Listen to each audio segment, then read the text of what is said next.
Salut chers amis en Jésus-Christ et bienvenue à notre méditation pour le mardi de la deuxième semaine de l'Avent où nous méditons autour de Jésus venu pour sauver. D'ailleurs, son nom selon l'évangile de Saint Matthieu chapitre 1 est Jésus parce qu'il sauvera son peuple de ses péchés.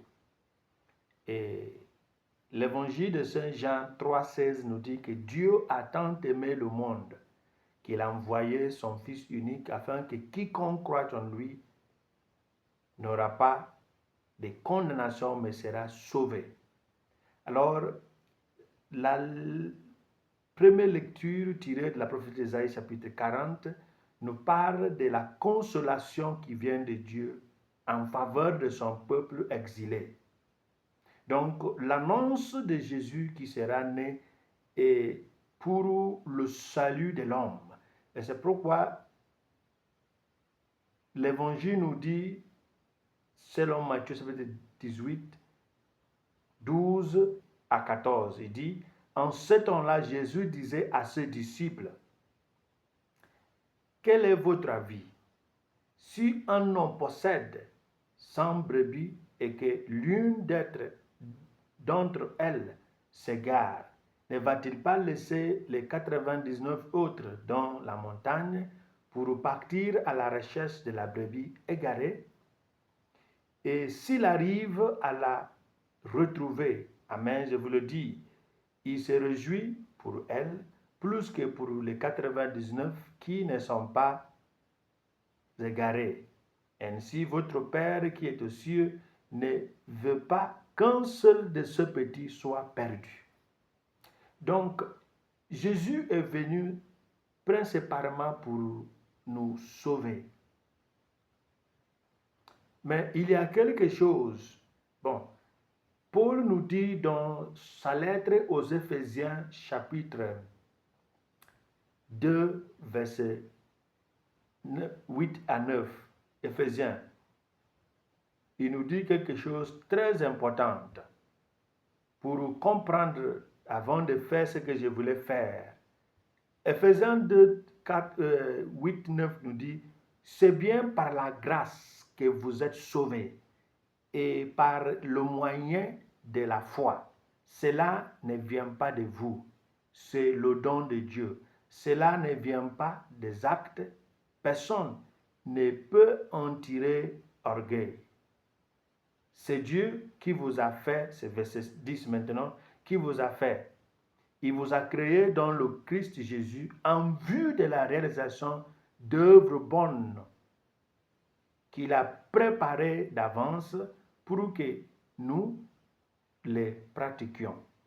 Je voulais dire que la brebis perdue a montré un signe de perte de vue, raison pour laquelle le berger était capable de la retrouver.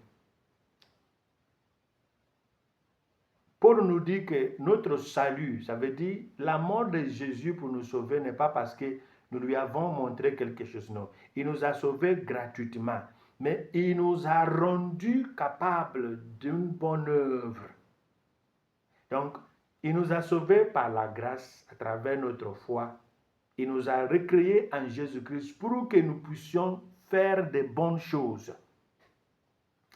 L'une des choses que nous devons dire ou faire pour montrer à Dieu notre reconnaissance est que la grâce de salut nous a outillés, nous a équipés d'une bonne œuvre. Ce n'est pas notre œuvre qui nous a sauvés, mais après le salut orchestré par la mort et la résurrection de Jésus, il nous a outillés pour de bonnes œuvres.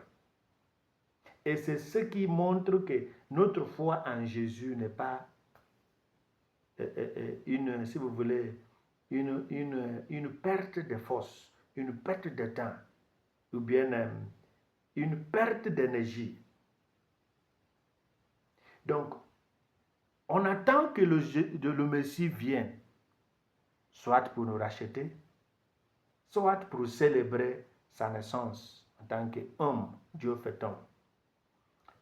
Mais il faut savoir qu'il ne serait pas encore né. C'est une mémoire, un mémorial. Pour que cette mémoire ne reste pas une insulte liturgique, nous qui sommes convaincus que la grâce nous a sauvés, nous devons la démontrer à travers notre façon de faire. Parce que nous ne vivons pas dans l'époque d'attente première. Nous vivons dans l'attente secondaire du retour, la parousie. Et nous vivons dans l'église déjà inaugurée, dans le royaume déjà inauguré, où il y a l'abondance de la grâce.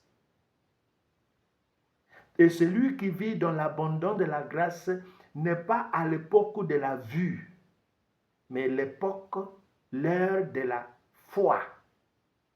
Et l'ère de la foi, c'est l'ère de la démonstration de la puissance de Dieu. Et c'est pourquoi nous retournons à la première lecture. Nous qui avons reçu le message d'une manière convaincue, nous devons porter ce message de consolation aux autres qui n'ont pas reçu. En leur disant que le Messie viendra soulager vos peines. Et notre travail sera le retour des égarés en tant que les petits Jésus, les petits Christ, qui sont les envoyés, les apostolos. On nous a envoyés, si vous voulez, apostoloi. On nous a envoyés. Donc, notre religion que nous pratiquons aujourd'hui ne doit pas tout laisser au Christ. Sinon, ça nous rend paresseux. Nous sommes les bénéficiaires de ce qu'il a fait et nous devons le faire parce qu'il nous envoie. Marc nous dit au chapitre 3, verset 14 et 13-14 qu'après une longue prière nocturne, le matin, il s'est assis. À travers cet acte, il a choisi des disciples, ceux qu'il appelle les 12, pour qu'ils puissent rester avec lui afin qu'il les envoie. Si nous restons vraiment avec Jésus et qu'il nous a envoyés, notre message sera le message de la consolation au cœur égaré et de retour des égarés vers leur Père à travers nos paroles, à travers la prière, à travers nos actes. Paroles, prière et actes. Actes évangélateur, acte de démonstration d'une bonne œuvre parce que nous sommes sauvés par la grâce. Dieu nous a créés d'avance pour que nous puissions porter de bonnes œuvres.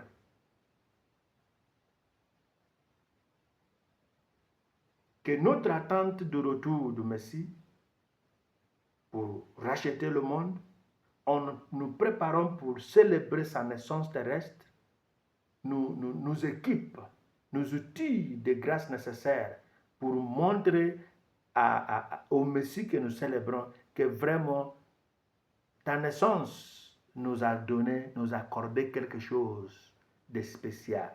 Et c'est le salut, c'est la grâce, c'est la vie nouvelle, c'est la vie renouvelée. Et que nous restons dans cette dynamique de la vie renouvelée en attendant qu'il vienne, dans une vigilance morale, dans une vigilance spirituelle et dans un éveil sans vaciller. Et qu'il nous bénisse le Père, le Fils et le Saint-Esprit. Amen.